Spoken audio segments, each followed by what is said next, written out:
Hey folks, this is Rick Barron with Lincoln Vlogs. Hope you're doing well. I hope you caught my title there, OPRAH, the president of the NFL. And so I have a few words to comment on with regards to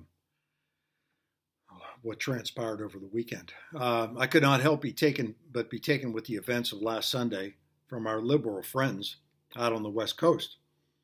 As a matter of fact, I almost started to cry. It was so damn emotional. One would have thought that they would have at least mentioned something about the two porn stars who died recently. I mean, come on. Hell, the Ames girl had starred in as many as 250 movies. Why didn't she get a Lifetime Achievement Award? Okay, what's going on here? She was also into the gay community agenda because she was bisexual. I mean, I'm just saying here. Then there is the 20-year-old Miss Nova who just died. Another porn star. I mean, come on. We're going to speak of all of the wounded actresses, compliments of Harvey. Why not the porn industry? They have my vote, but I digress. Now on to OPRAH for president of the NFL. Look, folks, let's not deride the woman for her achievements. Right now, I would give my left arm for a piece of that action. She's worth billions. So let's not be fools here. She got some mojo going on, and I support that. However, before we get too crazy here, let's consider the possibilities. One could only imagine OPRAH's platform for the upcoming election. Okay? Number one is all stadiums would be filled for every game. She would just give away the other seats to people who could not afford them. Nothing wrong with that. Let's help out. Number two is she would expand the league. Additional teams would be added. Let's see, there would be the cartel from Mexico. The Canadians would be maybe the Beavers. And then we could add the Brits to this as well. The Wimbledon Wimps or the Liverpool Limeys. How about the French? They could join as the climate changers. Okay, come on, it's National Football League needs to be International Football League. How about the Russians? Now, come on. Now, you know you would love to see a grudge match between Oakland and Moscow. Okay, that would be terrific. Okay, number three, players could wear pink anytime they wanted, not just for cancer patients. Okay, and appreciation of cancer victims. You just wear pink anytime you want. That's all. With OPRAH as president. She would be in favor of mandatorily expanding all bathrooms to accommodate the transgender crowd. You know, you would be in favor of that, I'm sure. There's the bathroom down there. Go. Now there's the big one. She would break the glass ceiling on gender and allow women into the NFL. Now you know I am down with that. Okay? Anytime you want to add the women in the NFL, let's go. Just saying. How about openly gays, lesbos, transgenders? I say bring it on. Let's crack some crackers is what I say. Okay? Seriously though, folks. Number 7. This is an issue that I know all of you have expressed remorse over, and that is the length of time it takes to review each questionable play. Well, with OPRAH as our new leader, she will open the matter up to a discussion right on the field. Everyone gets to express their opinion, and then the audience could vote. What do you think of that idea? That's just a trial balloon. She hasn't really worked out the details yet. So we'll give her a chance on that. Number 8. Finally, the entire menu at the stadiums would have to be revised, and Wolfgang Puck will be in charge of that. And on that note, tailgating is out because all the pollution just adds to the global warming issue. So you can forget tailgating under an OPRAH regime. Okay? On a negative note, no uniformed cops would be allowed at the stadiums. Gone. They would be replaced by therapists. Okay? That's where we're going with this. Finally, of course, this is the big one. Barry Manilow and Neil Diamond would be signed to all Super Bowl halftime shows. Okay, I think they're Oprah's favorites. So get used to it. Okay, no more Beyonce and all the rest of them running around out on the field. So Janis Jackson and all the rest of them. Okay, so now let's get serious here for a minute and let's consider what just happened at the Golden Globe Awards. There was a mass emotional love-in for victims of Harvey Weinstein and his ilk, and yet many in the audience, I'm sure, benefited from his advances. You know, there's nothing but money out there. This is life. And Hollywood is the biggest dump of hypocrisy and nepotism there is. I mean, let's call it what it is. And furthermore, they gave Miss Oprah a pass for her achievements. No problem. They tend to parade out their Hall of Fame people, just like the NFL, give them a yellow jacket too. Okay? She got hers. More power to her. But then all hell broke loose when the emotional level rose to an explosive point and someone mentioned presidency. That was it. An auditorium full of emotions. Tears came flooding out the emergency exits as the liberals actually saw God, their savior. For centuries, man has referred to the true God as a female. You've heard this, but a black female Oprah was truly a miraculous event. This was like Fatima, as the entire audience was struck by the warming rays of God's love, blinded by the light. But now reality strikes, and the shine is off the rose as there is some second guessing going on as expected. This is where I come in. Let's talk about this imaginary candidate. Most certainly, Donald Trump proved that you do not have to be a lawyer from Chicago or a tumbleweed bush from Texas to be president. The Donald has transgressed those boundaries, opening the door to the Oval Office to anyone, which quite frankly is fine. We're into breaking ceilings and molds and everything else. Break some heads. Oprah is probably capable of accomplishing anything she puts her mind to. Let's not quibble over that. Hell, if Clinton and Obama can do it, my cat could be a better president.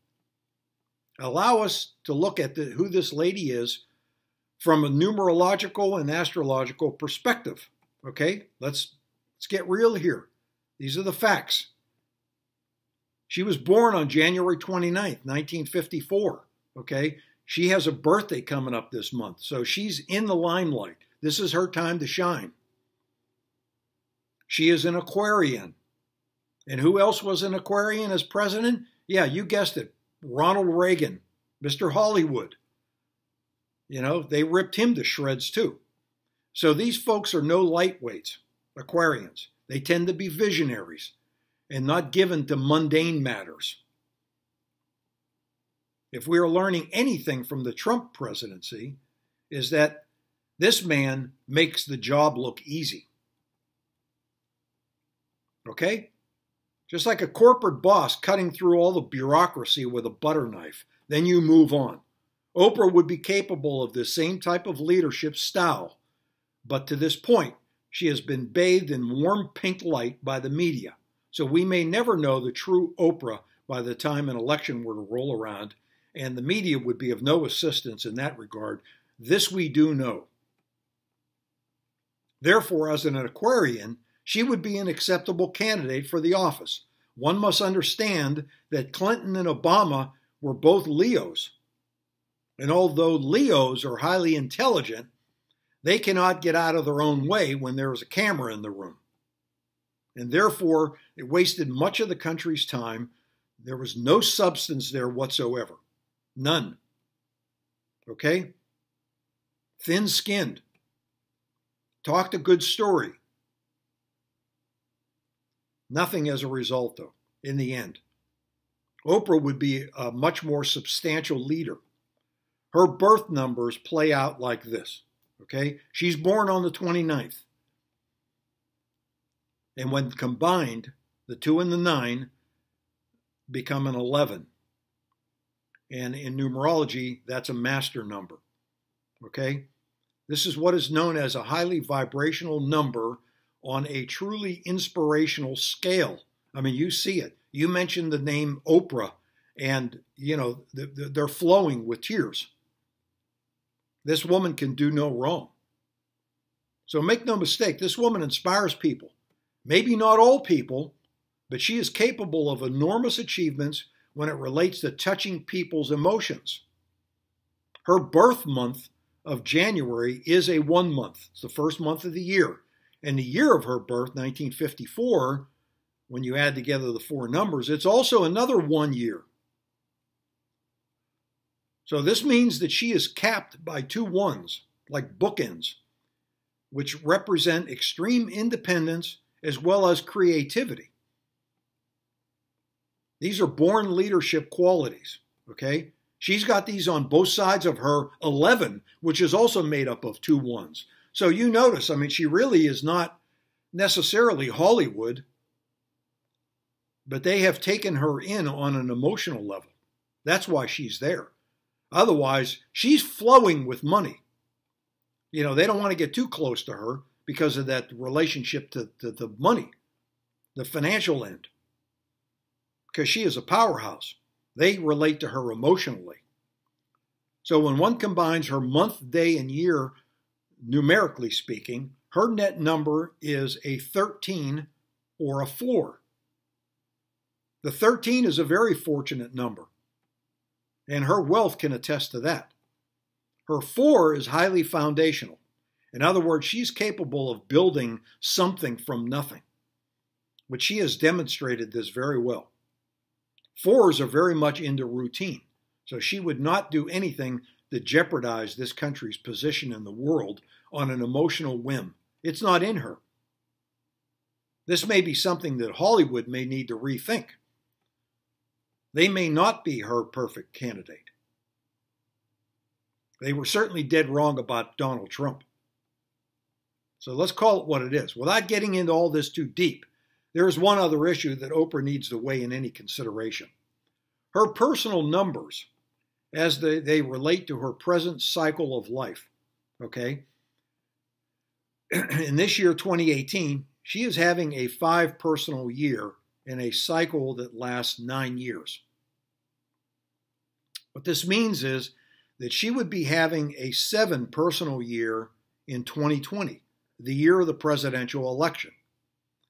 And this number 7 in numerology is a number for waiting, for analysis, thinking through the process, not pushing forward on something as significant as a bid for the presidency. This is crucial. Do not dismiss this fact, as I would advise her as well.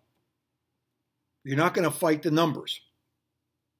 And yes, in 2021, when she would officially become president, would be an 8 or personal power year for her. She has to get there first, and she would have to go through the 7 to get there. That would be a bloody miracle that I would not put money on. One may recall someone by the name of Hillary, who ran for the presidency in 2016. As it turned out, Hillary was having a 9 personal year that year. Okay, and in 2016, the same thing. When you add the numbers together, 2016 came out to a 9. 2016 was the end of a cycle. Obama was done. He had his 8-9 year run. Okay, good riddance, out the door. Well, Hillary was tied to Obama. So in representing the 9 at the end of the cycle and a time to finish things, when in fact she was desperately trying to continue or to begin things, no. The issue for Hillary was that she had so damn much baggage that she could not drag it all across the finish line. That's what the problem was. She was done. But she didn't know it. That's all. Man's got to know his limitations.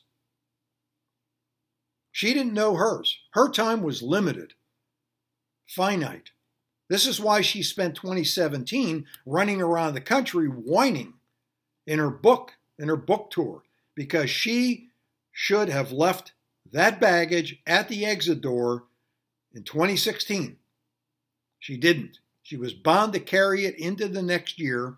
That's her karma, no one else's. All she had to do was call me. I could have told her, don't waste your time. So let's not dismiss the OPRAH. Personally, one must read my book, Destiny and Fate, first, which deals with the uncanny parallels between President Kennedy and President Trump. This will add some perspective before we get too carried away with a President OPRAH. But in the meantime, hey, the NFL can't get any more screwed up than it already is. Today I'm going on the record to vote for OPRAH for president of the NFL. Yank Roger. He's done. Stick a fork in him.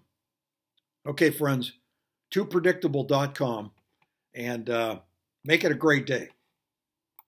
Thank you.